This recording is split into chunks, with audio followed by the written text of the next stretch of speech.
Hello everyone, and welcome to another week, I suppose. So we're back on the BMW Csi. I think I've had quite a few new subscribers to the channel again, so again, welcome along, thank you for being here. But quite a few of you guys won't have seen this car before, or won't know what stage it's at or anything, so do a quick rerun. Basically, it came to us, BMW Csi obviously, it came to us as a bare shell. The car itself has been through the wars a little bit from the looks of things. Obviously you can't tell exactly what these cars are like until you do get them stripped down back to bare metal. And I think when the guys did that, they found a lot of issues with it. So a lot of warped panels, a lot of not particularly well done welding. Structurally sound, just it wasn't done in the right way, butted up weirdly, and yeah, just requiring a lot of extra filler work, which technically shouldn't have really been necessary. But the way that it was done, obviously it is necessary now. So what we've done to start with is put it into our Rover for Classic epoxy. It's had 3 layers of epoxy, which is the cream color on there, so that gives it the corrosion resistance. That's the basis for everything to start from, so absolutely everything goes on top of that. It can sit there for as long as it likes now in this as well. It'll be protected. It's not ideal, that's not really what we want, but it can. But yeah, it's all protected, ready to go. So like I said, our epoxy is the very, very first layer that we always put on all of the restoration work like this, especially when they're in bare metal. And then our filler work goes on top of that. So this particular car is going to have several skims of filler. It just needs it because, again, all the previous work that's been done to it, all the substandard welding work, waves, ripples, all of that side of things, you know, the patch panels are already in there, so we can't knock them out, we can't take them back out, we can't re-kit it with a whole brand new body, as it were. So we're going to have to work with what it is. So it is 2 limitations, I suppose you could say, with this one. Yeah, again, really warps, ripples, was not in a good way at all. If you hear weird noises, that's Enzo. He's being a bit of a pain at the moment. But yeah, so basically all of our filler work goes on top of the epoxy. So several skims worth of filler, sanding down in between, obviously, another skim, sand it down, another skim, etc., until we get the car nice, straight and flat. And yeah, that's where we're starting off with, really, on this one. So hopefully make some decent progress over this one, with this one, over the next few weeks.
Okay, so we've done an initial block down on a few of the panels just to see where we're at. Gone really aggressive with an 80 grit.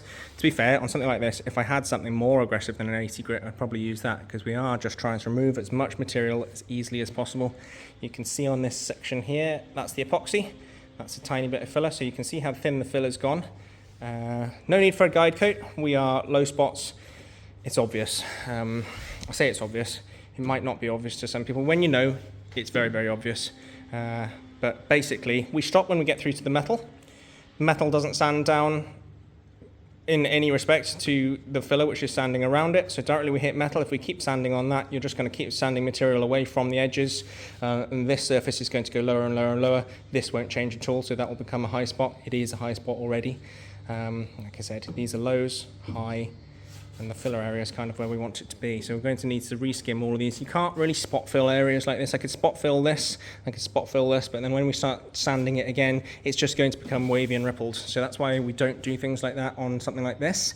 In certain areas I might, because it will be going through several different stages of spray poly later on down the line as well, which kind of fills it all back in and gives a nice uniform even surface again to start with. So probably going into a bit more depth than I need to here, but some of you guys appreciate the explanation sometimes. I always try. I'm not the best at explaining things. I kind of obviously know what I'm doing myself, but it's very, very difficult for me to explain it sometimes. But yeah, that's basically the premise that we go by.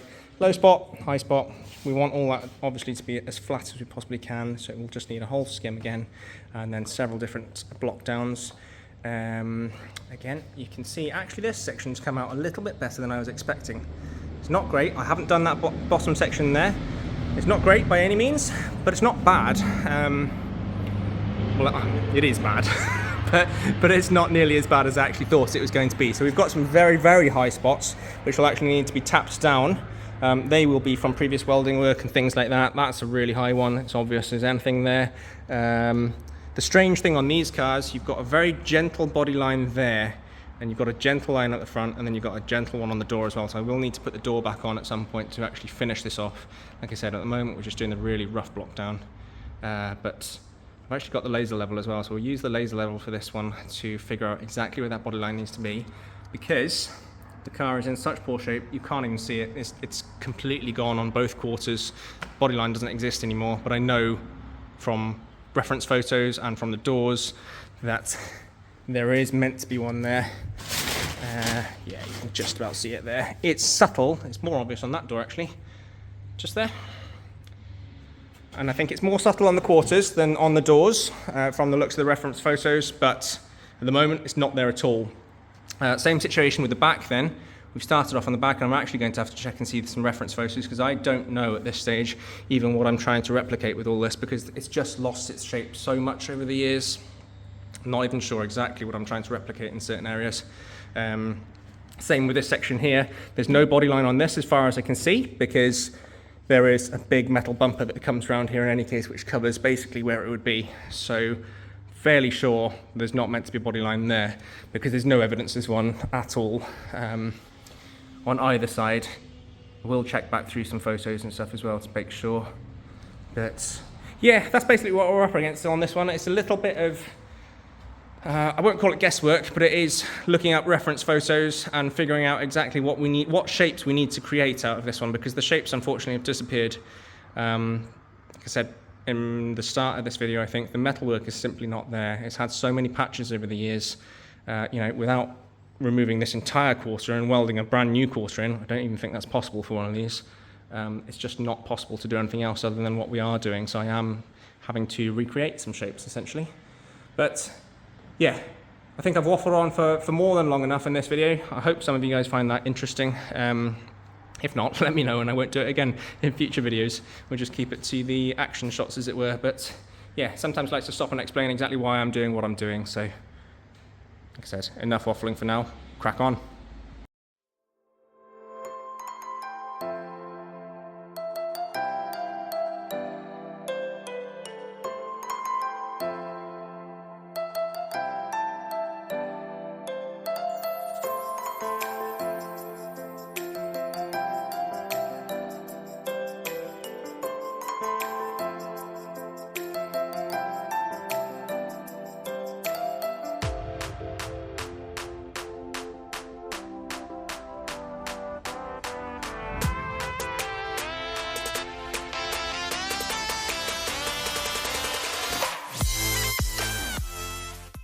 Just a quick break from the BMW then. We've got this Range Rover Sport, brand new pretty much, this one, in for just a splitter.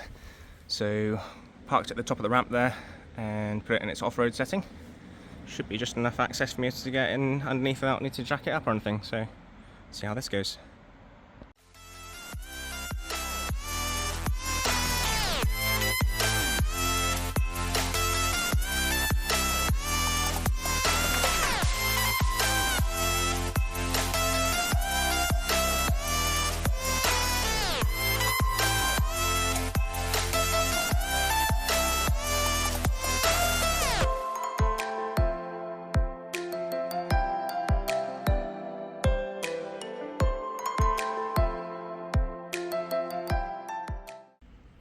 Right then, nice easy one. Splitter done on this one. Subtle, but I think it just makes that little bit of a difference. It's nice, really nice. Not much else you can do to this one, to be fair, so yeah, come out nice. Got to do a bit of a splitter replacement on mine as well, unfortunately. That's succumbed to the track recently, but there we are. It's the daily, so one of them. Yeah, on to the next.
Right then guys, quick check-in. Sorry as well for the wordy video this week. There's only so much sanding I think I can do on the channel. There's only so much sanding that I can show from different angles and everything before you guys are going to get extremely bored of it, I'm sure. So it is a bit of a wordy one this week, explaining why I'm doing what I'm doing. But hopefully, excuse me, Enzo, stop. Hopefully you guys can see we are making some decent progress. It is very difficult to see. The more colours we get, the harder it is to see exactly what we've got going on. I'll have to sort Enzo out quickly. Give me 1 second. Right, back to it again. Yeah, the more colours we've got going on, the harder it is sometimes to see exactly what's happening. But hopefully you can see from this, it is looking a lot straighter already. I'm actually fairly pleased with how it's coming along this one, to be honest. So again, we are sanding it as thin as we possibly can. So I've said before, epoxy filler, it's very, very thin. So although we're skimming it on there in quite thick quantities to start with, a lot of it's coming off. Obviously we are only trying to fill in the dents and ripples, all that side of things. So it does need the skim, but it's not like it's having, you know, centimeters worth of filler on there or anything like that. So please don't be put off by that. What else? Right, so the door as well, unfortunately, we're waiting on parts again on this one. I'm going to have to text Nick in a second just to let him know. We've got the catch in there, if you can see it, but we haven't got, I can't video it here. We haven't got basically what's actually holding the door up. So the piece which holds the door up and in alignment, which is how we need it to be, I haven't got at the moment, and it is critical, obviously. That's why the jack's there. But I can't get any of these lines straight, obviously, and I can't get the door up, etc., until we've got all of those pieces. So I will get on to the customer shortly and get some more parts ordered in. Enzo, stop. He's being a bit of a monster today. Tig's on holiday. It's Tig's birthday yesterday, so I haven't got Tig this week. So Enzo is playing up. Anyway, what was I saying? Right, so the door is on. You can see it's quite a wide gap there, narrows up the top. The gap here is actually okay, and I have got it to a point now where the door is opening and closing. So what we're going to have to do with this one at a later date, well, I mean, you can see what's been done to it in the past. It's horrendous. But we're going to have to weld some more metal onto the front of the door edge just to tighten that gap up ever so slightly, I think, to make it uniform with the top. I'm only just thinking out loud at the moment. I haven't exactly decided fully what I'm doing yet, but probably that's going to be the best way. I'm not going to fill it. I'm not going to put any fiberglass or anything in there to bodge it out. Although that would look good to start with, it will obviously chip off. So we will weld some bits onto the front of that door just to close that gap up. You can see, again, it's actually very difficult to see on the camera, but it's poor to say the least. It's really, really not good in this gap here. So we are having a few issues with that side of things. Can't do much more with this until obviously we've got the door into epoxy and that's ready to go as well. So that'll be one of the next stages actually, once I've got the bits and pieces. Oh, starting now. But basically, that's where we're at the moment. Excuse the dogs today, guys. It's just someone walking past. But yeah, that's where we're at the moment. Get the door into epoxy, get the catch for that, and just continue on. We can continue the rough work for now, but there's no point in doing any more finishing work until we get these bits and pieces lining up exactly how they need to be. But yeah, it is coming along, despite what it may look like. All right, couldn't leave the last video like this. So new splitter on, thank goodness. Probably won't last long. The old one lasted quite a long time, to be honest, but my track is absolutely horrendous, so this one probably won't last too long, but hope for the best. Sorry about your last question.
Then guys, I think that's where I'm going to leave you for this week. I will be back in tomorrow like always on Saturday, but I think for once I'm actually going to upload the footage tonight, so ready for Saturday, Sunday instead.